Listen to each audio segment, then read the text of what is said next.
This happened to me last summer, and it was probably the scariest experience of my life. I was 17 at the time, and a group of us decided to go camping in the middle of nowhere before we all left for college. I'm a very social person and always loved spending time with friends.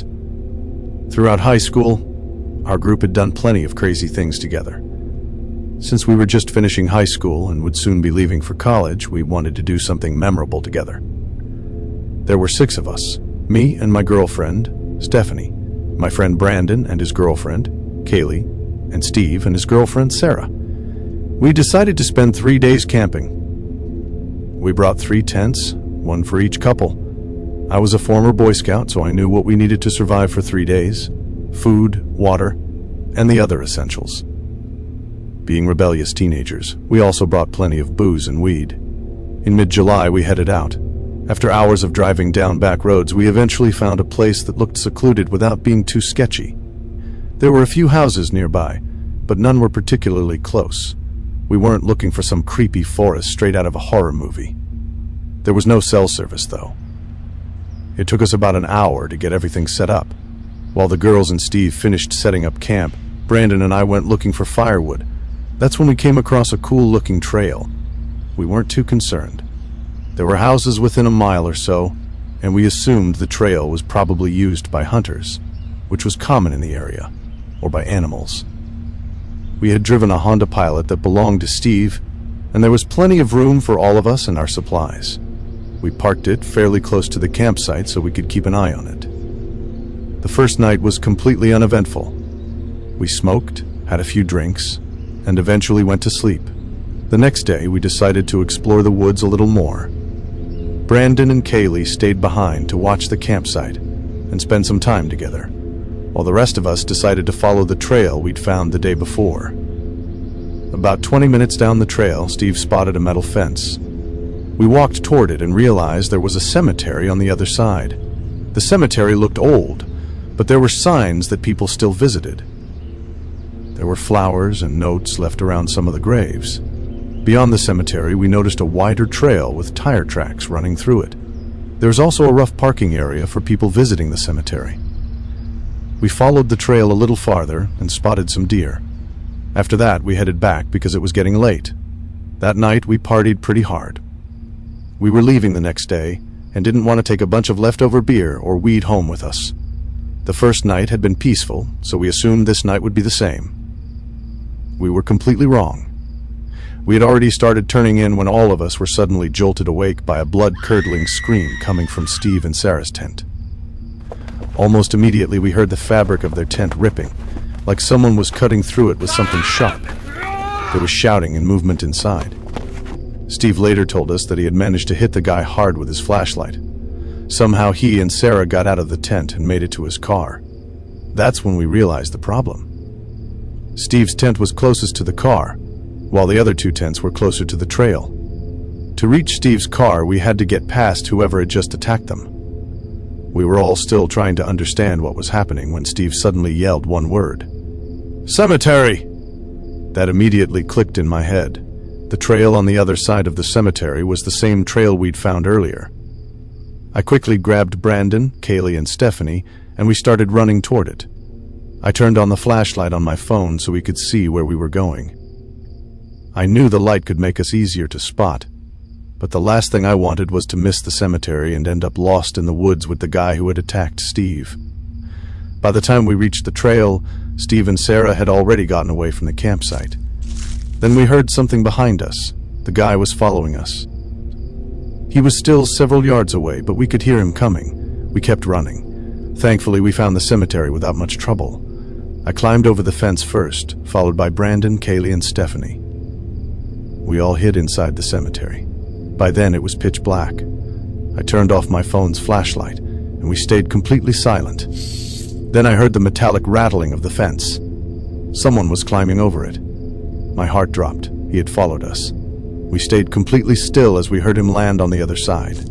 Then came the sound of footsteps. Slow footsteps. The ground crunched beneath his feet as he walked through the cemetery. In moments like that, your body goes into some kind of survival mode. I could hear every little movement, and I was completely focused on where he was. That's when I realized I still had my small Swiss Army knife in my pocket. The footsteps kept getting closer. Closer. Then they stopped. He was right near me. I gripped the knife and waited. When he was almost directly on top of me, I reached out and drove the knife into the back of his knee. He immediately dropped with a scream of pain. At the same time, I heard a metallic clatter as whatever he was holding hit the ground. Then a pair of headlights appeared around the corner. Steve had made it. We all jumped up and ran toward the car. As I got to my feet, the headlights briefly illuminated the guy. He was tall, bulky, and had an expression of pure hatred on his face as he clutched the back of his knee. Then I saw what had fallen beside him. A huge machete. I was the last one to reach the car. Steve didn't even wait for me to fully close the door before flooring it out of there. The girls were crying as we sped away from the campsite. We drove until we reached the first house we could find. We got out, walked up to the door, and politely explained what had happened. We asked if they knew where we could find a motel or somewhere safe to stay. The people who answered were an older couple. They told us there wasn't a motel for miles. Instead, they invited us inside. They gave us warm food and let us stay there for the rest of the night. The next morning, the man brought his hunting rifle and came with us to retrieve our things from the campsite. When we got there, nothing had been stolen, but all 3 of our tents had been slashed open. The elderly woman had called the police while we were gone and made a report. When we returned to the house, officers were already there, waiting for us to give our statements. The officers told us there wasn't enough evidence to find the guy, but they promised they would search the area. We headed home later that day. Nobody said a word during the drive. We were all just trying to process what had actually happened. The police unfortunately never found the guy. College eventually split us up, and even though it's been a year, we barely talk about that night as a group. My advice to anyone who goes camping is simple. Find somewhere with other people nearby. I don't care if it's some crowded family campground. Be somewhere within reach of help and the police. Because being completely alone might sound peaceful, but when something goes wrong, that isolation can become the most dangerous part. I grew up in Ohio in the 70s, and my childhood friend Joe and I spent most of our free time exploring the woods around his family's farm. Years later, in the mid-90s, we were both back in town for a few days, and one night we started talking about our old camping trips. Soon we decided to take a day, walk the railroad tracks, camp one night, and walk home. The day came, and we started out early in the morning. We had my wife drop us off at our old starting point, right outside our hometown. She thought this was absolutely crazy and made sure to mention it. When she pulled away, Joe suggested that instead of walking the usual route, we'd take the opposite direction, just to be adventurous. We knew the land well, and we had a map, so I shrugged and said, "What the hell?" And off we went. The day went fine. It was fun and a little sad, but in a good way. We found a bridge, sat on the edge, smoked a joint, and moved on. We had no fishing gear, but we brought some canned food and other stuff. Before it started getting dark, we picked a spot to camp. It was a thick forested area, with trees on every side of the train tracks, so you felt like you were in a tunnel. We had brought small hammocks to sleep on, but before we set them up, we decided to do a little scouting of the perimeter. This was something we used to do in the old days too. We'd walk around the area to make sure some dude's house wasn't just over a hill, and we were actually camping in their yard. We walked maybe 100 or so feet into the woods and up a small incline. We figured if we didn't see anything from the top of this short hill, we'd be fine. But when we got to the top, we saw an old building down at the bottom, about 100 yards into the woods. It was barely visible. We stood there for a moment, wondering what to do. We both assumed it was a sugar shack or something, because there didn't appear to be a clear road leading to it. From where we were, there didn't look to be anyone inside either. All was quiet. No movement, no lights, We decided to walk a little closer just to make sure. We came down the hill very slowly, and as we neared the building, we saw it wasn't a sugar shack at all. It was an old church. It looked like it had been abandoned for years. It was a squat, sagging building whose wooden planks were almost black from years of moss and rot. A cross still stood on top of the place, also weathered black. None of the windows had glass, and there were no doors, just open doorways. We got close enough to see inside. There were rows of pews and a built-up section in front for a preacher to stand. We didn't go all the way in. We didn't want to. Beyond all that, there was no sign of anyone else. No footprints, no paths, no roads. It was an abandoned church. We left immediately and went back up the hill to the spot we'd picked to camp. Having a hill between us and the church made us feel better, but we were still a little uneasy. We chalked it up to the natural creepiness of seeing a church in the middle of the woods. Besides, it was already dusk, so we decided to set up our hammocks, get some sleep, and leave early in the morning. Night set in, and as we lay in our hammocks and talked, we began to hear something in the direction of the church. Our conversation about it went a little like this. "Do you hear that?" "What the fuck is that?" "It sounds like people singing." And it did sound just like singing. We both slid right out of our hammocks and hunkered down, straining to hear more. We listened for a minute or two, and the singing continued, but it wasn't getting louder. Finally, we decided to creep back up the hill and see if we could figure out where the sound was coming from. We could still move very quietly in the woods from the old days. It was second nature to us. The moon was barely out, but it provided enough light so you wouldn't walk right into a tree. Still, it was near pitch black. We didn't use flashlights as we crept slowly up the hill, and we didn't talk. When we got to the top, we saw light in the distance. It was coming from the church, and the singing was coming from inside. Joe and I put our heads close together and had a hushed conversation that basically amounted to, "Can you believe this?" The light looked to be candlelight from the way it flickered, and though we tried, we couldn't make out what was being sung. It sounded like church music, but in another language. We sat and watched for a while, trying to see who was in there, but we only saw occasional shadows. We had no intention of getting closer either. We had about the length of a football field between us, and we aimed to keep it that way. The singing continued for a bit, and then it stopped. After that, a booming male voice began to chant. I was already freaked out, but that voice scared the hell out of me. It sounded like some Old Testament preacher you see in movies, but again, it was like he was speaking in a different language, because we couldn't understand a single word. Eventually, the single male voice would say something, and a group of voices would answer in song. This lasted for a while, and then they all broke into this long, sustained wail that just kept getting louder. It got so loud and so disturbing that I covered my ears. Then it stopped. At this point, I was just getting ready to say, "Let's get the fuck out of here," when Joe put a hand on my shoulder and hissed, "They're coming out!" We were far enough away that we couldn't make them out really well, but what we could see was a line of figures walking out of the open doorway, all holding hands in single file. We could see some of them had flashlights. They began to sing again, and the lights from the flashlights began moving toward us and the hill. We hurried back down to our campsite, grabbed our stuff, and ran to the tracks. Once there, we ran down the tracks in the direction we'd come from. After a few minutes, we stopped and looked back. We saw lights coming down the hill. They were moving erratically, like whoever was holding them was shaking them. We continued running in short bursts, then walking as fast as we could. Eventually, we stopped seeing the lights and came to a road.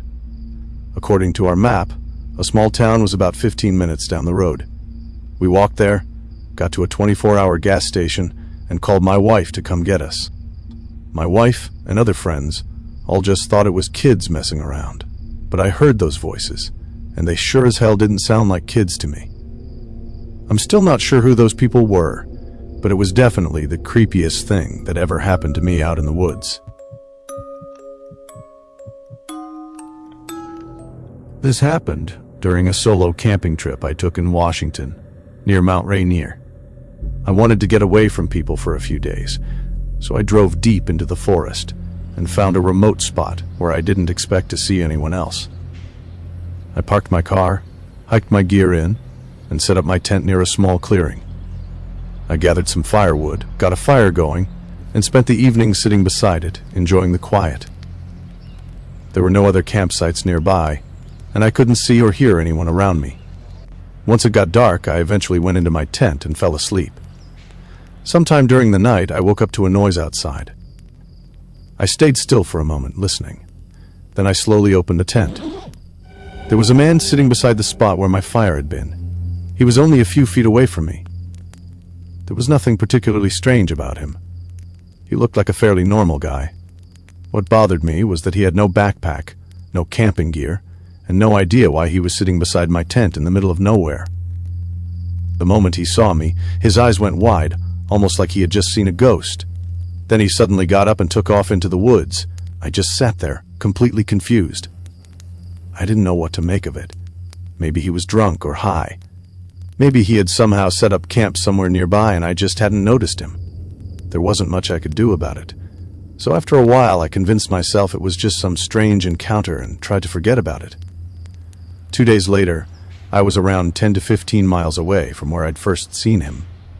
I had moved through the wilderness in a completely different direction, and I was sitting beside my fire that night when I started hearing something in the darkness. At first, I thought it was an animal, but the more I listened, the more convinced I became that it was a person. I called out, asking if someone was there. A voice answered from somewhere just outside the firelight. The man asked me if I knew how to get to a place called Bell's Canyon. I told him I didn't. He kept talking from the darkness, asking me random questions. I tried shining my flashlight toward his voice, but he immediately told me to point it somewhere else. I didn't want to provoke someone who might be unstable, so I lowered the flashlight. For about 15 minutes I sat there talking to him while he stayed somewhere just outside my view. Then his voice seemed to be getting closer. I raised my flashlight again. This time the beam caught his face. It was the same man. The exact same man who had been sitting outside my tent 2 nights earlier. My stomach dropped. There was no reasonable way he should have been there. I had traveled roughly 10 to 15 miles through a huge area of wilderness. There was no obvious route that would have brought him to the exact same place by accident. He had followed me. As soon as my flashlight hit him, he turned and took off running. I instinctively started after him, but after about 100 or 200 feet, I stopped. It was completely dark, and I didn't want to get myself lost in the wilderness chasing someone I didn't know. I went back to my campsite and barely slept. By morning, I had decided the trip was over. I packed everything and started hiking back toward my car. It took me 3 days to get out. During those 3 days, I kept changing my route. I'd double back, take different paths, and sometimes hide and wait just to see if I could spot anyone following me. I'd never felt so vulnerable in my life. I was alone in the middle of a massive forest, and I had no idea what this guy wanted from me. On the first night of hiking out, I was inside my tent when I heard what sounded like someone walking around outside. The footsteps seemed to circle my tent. I stayed completely still, listening. After a while, I finally worked up the courage to look outside. There was nobody there. I couldn't tell if the person had moved away before I looked, or if I'd simply been imagining things because I was so scared. The second night, I heard what sounded like an animal somewhere in the distance. At first, I didn't think much of it, but the sound kept happening. The more I listened, the more it started sounding like a person making animal calls. It would howl, stop for a while, and then start again somewhere farther away. I never actually saw the man that night. I couldn't even prove that the noises were him. But after everything that had already happened, I couldn't stop thinking about him somewhere out there in the woods. I barely slept. The next day, I finally reached my car. The relief was overwhelming. I remember almost feeling like I could cry just knowing I was finally out of there. I still have no idea who that man was or what he wanted. Maybe there was some explanation for everything that happened. Maybe there wasn't. All I know is that I went into those woods expecting to be completely alone. Instead, I ended up spending 3 days wondering if someone was following me through the forest. And even now, I can't forget the moment I shined my flashlight into the darkness and realized the man from outside my tent had somehow found me again.